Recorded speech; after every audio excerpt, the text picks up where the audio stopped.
Guys, welcome and welcome back to my channel. So ये वाला video आप सभी मॉम टू बी के लिए है जो भी सोच रही हैं कि क्या होगा घर से जब निकलूंगी मैं अपने बेबी को लाने के लिए। सो मेरे साथ क्या हुआ था वो वाला जर्नी मैं आज आपके साथ शेयर करने वाली हूँ। मेरे उस सेम डेट से मतलब मेरी डिलीवरी थी 14 जनवरी को, तो 13 तारीख से मेरे साथ क्या हुआ था, 13 से लेके मेरा जो 14 जनवरी को डिलीवरी जब मैं हॉस्पिटल पहुंची हूँ वहाँ तक मेरे साथ जो भी हुआ है वो जर्नी मैं आपके साथ शेयर करने वाली हूँ, कैसे क्या था। और उम्मीद करती हूँ आप सब खूब सारा प्यार देंगे इस वीडियो को। उसी आशा से ये वीडियो बना रही हूँ। और जो भी मम्मी मॉम टू मी हैं उन सब के लिए ये वीडियो है, ताकि आप नर्वस ना हो अगर आपके साथ ऐसी कोई कंडीशन होती है तो। सो मेरा अब इस वक्त मेरा बेबी मेरे हाथ में है, तो मैं आपके साथ ये चीज़ों को शेयर कर पा रही हूँ कि उस वक्त कर पाना बहुत मुश्किल होता है, क्योंकि घर परिवार भी होता है, अगल बगल लोग होते हैं, आपके मन में ये बात का डर होता है कि मेरी जो डिलीवरी होगी वो कैसी होगी, बॉय होगा गर्ल होगा, आपको क्या चाहिए, क्या दिया भगवान ने, या कोई उस टाइम कंडीशन कुछ अलग तो नहीं होगा, वो सब चीज़ों का भी डर होता है मन में। इसके लिए और हम लोग मिडिल क्लास से बिलोंग करते हैं तो भाई अपने फैमिली का भी सोचना पड़ता है। इस सब को लेके बहुत सारी चीज़ें थी दिमाग में। इसके लिए मैं उस वक्त तो कुछ बनाने की स्थिति में नहीं थी, बट अब मुझे भगवान ने ये और मैं अपने दिल से मुझे ऐसा लगा कि हाँ मैं आपके साथ शेयर करूँगी तो आप लोग भी कनेक्ट कर पाओगे और आपको हेल्प होगा आपकी प्रेगनेंसी जर्नी में। सो चलो वीडियो स्टार्ट करते हैं। मैं ऐसे क्यों हूँ, तो मैं ऐसे इसलिए हूँ, बाल बिल्कुल सेट करके टिपिकल इंडियन वुमन जैसा, क्योंकि मेरा बाबू छोटा है, वो मेरा हेयर पकड़ लेता है और मुझे टाइम नहीं मिल पाता कि मैं ऐसा हेयर स्टाइल वगैरह करूँ या हमेशा बाल कॉम करूँ, कि छोटे बच्चे के स्किन जो होती है ना वो बहुत कोमल होती है, उसका हाथ वाथ पे कट लग सकता है। इसके लिए मैं उसके साथ कोई भी रिस्क नहीं खेलना चाहती, इसके लिए मैं ऐसे ही रहती हूँ। चलो कुछ टाइम मैं ऐसे रह लूँगी तो वो ठीक हो जाएगा, फिर ये सब चीज़ें करने के लिए पूरी लाइफ बच है हमारे पास। तो चलो वीडियो को स्टार्ट करते हैं और आपके साथ शेयर करते हैं। आज वीडियो क्वालिटी शायद आपको अच्छी आएगी, क्योंकि मैंने आज रिंग लाइट में अपना फ़ोन सेट करके मैं वीडियो बना रही हूँ। सो आज मैं आपको बेसिकली पूरी जर्नी बताने वाली हूँ। मेरा बाबू कूका कर रहा है यार, सो प्लीज़ थोड़ा सा इग्नोर करना। मैं बेसिकली मेरे घर से जो मेरी जर्नी स्टार्ट हुई डिलीवरी के लिए, सो वो कैसे क्या थी वो मैं आपके साथ आज शेयर करने वाली हूँ। शाम के सैम मेरी 14 जनवरी को डिलीवरी हुई है और 13 जनवरी को मैं गई थी, 12 को गई थी मैं अपना अल्ट्रासाउंड कराने के लिए, और 13 को मैं ठीक डॉक्टर के पास गई। 12 को अल्ट्रासाउंड कराया, 13 को डॉक्टर के पास गए, और उसके आगे जो भी है वो मैं आपको वीडियो में बताऊंगी। पर अभी ये वाला स्टोरी मैं आपके साथ ये शेयर करने वाली हूँ कि क्या क्या कैसे हुआ, वहाँ तक कैसे बात पहुँची। मैं डॉक्टर के पास गई, डॉक्टर ने बोला कि ओके आपकी नॉर्मल डिलीवरी हो सकती है, 13 जनवरी की ये बात है आप। तो मैंने उनको बोला कि मैम क्या मैं बाइक से डॉक्टर के पास जाती थी, तो मैंने उनको बोला क्या मैं बाइक से मैम जा सकती हूँ। ओह हो ना बेबी ओके। तो हुआ क्या यूँ कि लिम्फ फैन बंद कर देते हैं। मैं गई डॉक्टर के पास और डॉक्टर ने मुझे बोला कि आपकी नॉर्मल डिलीवरी हो सकती है, सारे रिपोर्ट्स नॉर्मल है। मैंने उनको बोला क्या मैम मैं बाइक से भी आ सकती हूँ डिलीवरी के लिए। उन्होंने बोला हाँ ठीक है, अगर आपको लगता है आप नॉर्मल रहोगे। उन्होंने मेरी जो डिलीवरी डेट थी वो थी 27 जनवरी की, तो उन्होंने बोला कि आप 27 तक वेट करो, अगर 27 को नहीं होएगा आपका नॉर्मल डिलीवरी तो 28 को आप मेरे पास आ जाना, हम आपका, या 28 नहीं 28 ब्रेक करके 29 को आप आ जाना, हम आपको मतलब सलाइन वगैरह जो भी होती है प्रोसेस वो आपको हम पेन दिलाएंगे। फॉल्स पेन जो एक्स्ट्रा दिलाते हैं जो दवाई के थ्रू होता है वो पेन आपको हम दिलाएंगे। मैंने ये बोला चलो ठीक है। और फिर 13 जनवरी को मैं वापस घर आ गई। घर आके मैं 2-2:30 बजे आई, मैंने खाना वाना खाया। फिर शाम में हम लोग 7 बजे, मेरे नंद बगल में रहती हैं, मतलब सेम ही बस मोहल्ले में अंतर है हम दोनों का। तो मैं वहाँ पे गई और मैं मेरे हस्बैंड गए दोनों 6:30-7 में गए थे, और 9:30 बजे हम लोग लगभग आए थे।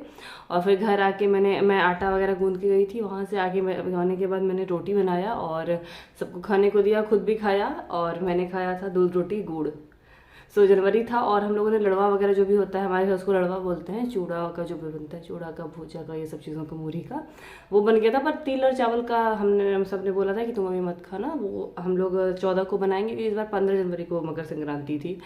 वो सारी चीज़ें हो गई। फिर मैं रात में सो गई, हस्बैंड भी मेरे बगल में थे, वो भी फ़ोन देख रहे थे, मैं भी फ़ोन देख रही थी। फिर सडन से मुझे लगा कि नहीं कुछ मेरा कुछ मुझे फील हुआ कि नहीं कुछ शायद मुझे यूरिन वगैरह कुछ आ रहा है। मैं वीडियोस मैंने बहुत देखे थे, तो मुझे लगा कि यूरिन आ रहा है, फिर मैंने इग्नोर किया। फिर मैं उठ के बैठ गई, जब मुझे दोबारा से नहीं अब तक हो ही रहा है यार, उठ के बैठ जाओ। फिर मैं उठ के बैठ गई, फिर मैं वॉशरूम गई, फिर मैं आके बैठी, फिर मैं 5 मिनट खड़ी रही साइड में। तो फिर ऐसे करते करते फिर मैंने इसको 3-4 बार मुझे लगा कि मुझे कहीं कन्फ्यूजन तो नहीं हो रही, क्योंकि प्रेगनेंसी में क्या होता है, जब आप खास करके जब आपका टाइमिंग बढ़ता है प्रेगनेंसी का, तो आपको यूरिन कभी भी पास हो जाता है। खांस रहे हो यूरिन निकल जाएगा, तो इस टाइप की चीज़ें होती है। हंस रहे हो यूरिन निकल जाएगा, तो ये सारी चीज़ें होती थी। तो मुझे लगा कि शायद इस वजह से मुझे ऐसा हो रहा है कि मैं फ़ोन वगैरह में देख रही थी। तो फिर मैंने 3-4 बार उसको जब देखा, तो हस्बैंड ने मेरे को वॉच किया कि भाई क्या हुआ है, तुम ऐसे क्यों कर रही हो, सो जाओ, रात हो रहा है, 11:30 लगभग बज रहे थे। और मुझे बीच बीच में ऐसे बैक पेन हो रहा था। तो फिर मैंने 3-4 बार हुआ, तो फिर उन्होंने मेरी माँ को बोला, मतलब मेरी मदर इन लॉ थी, उनको बोला कि देखो ना उसको कुछ ऐसा हो रहा है। फिर उन्होंने बोला चलो ठीक है हम लोग चलते हैं, सो लेट नहीं करते हैं। तो मैंने बोला कि मैंने बहुत सारे वीडियोस ऐसे देखे थे ब्लॉगिंग में पर्पस में, कि हर लोग जाते थे डॉक्टर के पास और फिर वो भेजते थे कि जाओ अभी तुम्हारा टाइम नहीं हुआ है, तुम बाद में आना। तो मुझे इन चीज़ों से बड़ी प्रॉब्लम थी कि मैं ऐसे जाऊँगी, फिर वो मुझे भेज देंगे। रात के 12 बजे लगभग बनने वाले थे। तो फिर हम लोग, मैंने बैग वगैरह तो पैक कर ही लिया था। तो माँ ने बोला कि चलो ठीक है चलते हैं, तुम चाय पी लो। तो हम सब ने 11:30 पौने 12 बजे रात में चाय पिया। हाँ, उसके बाद फिर मेरी नंद को भी कॉल किया कि देखो ऐसा कुछ हो रहा है। फिर गाड़ी आई और हम लोगों ने सब कुछ लेके भगवान जी को, कान्हा भगवान को, लड्डू गोपाल को मैंने प्रणाम किया। भगवान मैं जा रही हूँ, अब जो आऊँगी तो सब कुछ अच्छा होगा, बस आपका नाम लेके जा रही हूँ, सब अच्छा करना प्रभु। तो ये बोल के मैं निकल गई। और फिर जब मैं पहुंच गई मेरे घर से लगभग, और हमारे रास्ते में ये होता है रेल फाटक पड़ता है, बट उस दिन मुझे इस बात का बहुत डर होता था कि रेल फाटक शायद बंद हो जाएगा। बट उस रात में रेल फाटक बंद नहीं था। और ऐसा बहुत बार हमारे साथ, जब भी हम लोग मार्केट जाते हैं तो रेल फाटक बंद हो जाता था। अब वहाँ पर कभी 10 मिनट लगते थे, कभी 25 मिनट लगते थे, इस तरीके से करने के बाद। सो ये सारी चीज़ें हो गई। उसके बाद फिर हम लोग हॉस्पिटल पहुँच गए। वहाँ जाने के बाद जो इमरजेंसी में रात में क्या होता है, वो जो मेन शटर होता है उसको बंद कर देते हैं और बगल वाला खोल देते हैं। साइड में एक छोटा शटर होता है इमरजेंसी के लिए। तो वहाँ पे मैं गई, मैं वहाँ पे लेटी, और मुझे तो ठंड के मारे में बहुत थरथरा रही थी। लोग ऐसे वीडियो बना के जाते हैं, मैंने भी सोचा था, पर मेरा वो कंडीशन ही नहीं था, क्योंकि मेरा पूरा जो ड्रेस था वो बार बार गीला होते जा रहा था उस वजह से। तो इस वजह से मैं वो तो कर ही नहीं पाई वीडियो वगैरह। मैंने सोचा चलो यार छोड़ो, जो मैंने थोड़ा सा शूट किया हुआ था वो आपने देखा, वो भी मैंने ज़बरदस्ती किया हुआ था, क्योंकि मुझे एक मेमोरी चाहिए थी, उसके लिए मैंने ये शूट कर लिया था। बिल्कुल कुछ 2 मिनट 1.5 मिनट का ही मैंने शूट किया हुआ था। सो फिर हम लोग हॉस्पिटल पहुंच गए, जैसा कि मैंने बताया। फिर उन्होंने मुझे वो लोगों ने पूछा कि क्या हुआ है, तो मैंने बोला हाँ ऐसा कुछ हो रहा है। मेरे कपड़ा तो लगातार लीकेज हो रहा था, और मैं ऐसे थरथरा रही थी, मैं शिवरिंग कर रही थी, क्योंकि ठंड का मौसम था और रात के 12 बज रहे थे। फिर वहाँ जाने के बाद उन्होंने मुझे ऐसा शुगर वगैरह टेस्ट करने के लिए उन्होंने निकाला। मैंने बोला यार अब तो ये डालेंगे हाथ में, मेरे को पेन होगा। मैंने उनको बोला रुको, मैंने 2 दिन पहले ही नहीं, मैंने कल ही कराया यार, देख लो मैं डॉक्टर से मिल के आई हूँ, ये सारी मेरी रिपोर्ट से। तो मेरी डॉक्टर का क्या था, वो 3-4 प्राइवेट क्लिनिक में बैठती थी, उनका एक अपना क्लिनिक था, और 3-4 बड़े नर्सिंग होम्स में वो बैठती थी। तो वहाँ उसमें से एक नर्सिंग होम मैंने चुना था, मैं उसके बारे में डिटेल करूँगी फिर आपको बाद में। सो वहाँ तक मैंने, जैसा कि मैंने आपको बताया, सो मैंने बोला कि रुको, मैंने रिपोर्ट्स कराए हैं, चलो आप देख लो अब मेरी रिपोर्ट। तो मेरे हस्बैंड ने सारी रिपोर्ट्स वगैरह दी, और घर से हम लोग निकले थे, हम, मेरी ननंद, मेरी सास सुमा और मेरे हस्बैंड। तो हम लोग 4 जन निकले हुए थे घर से। तो उन्होंने देखा कि हाँ चलो फिर हो गया, फिर उन्होंने मुझे छोड़ दिया। और फिर उन्होंने इसके बाद का जो भी है वो वहाँ के पार्ट में इतना ही कि जो मेरे घर से लेके, वो डेट से लेके हॉस्पिटल तक की मेरी जर्नी कैसी थी, वहाँ जाके क्या हुआ, कैसे हुआ, क्यों मैंने सी सेक्शन चुना, क्यों नॉर्मल डिलीवरी क्या हुई थी, वो सब मैं आपके साथ नेक्स्ट पार्ट में शेयर करूँगी। सो मिलते हैं नेक्स्ट वीडियो में। अगर नेक्स्ट वीडियो देखना चाहते हो तो वीडियो को खूब सारा प्यार दो, कमेंट दो, सब्सक्राइब करो। सो मिलेंगे आपसे, प्लीज़ मेरा जल्दी से 1K करा दो यार।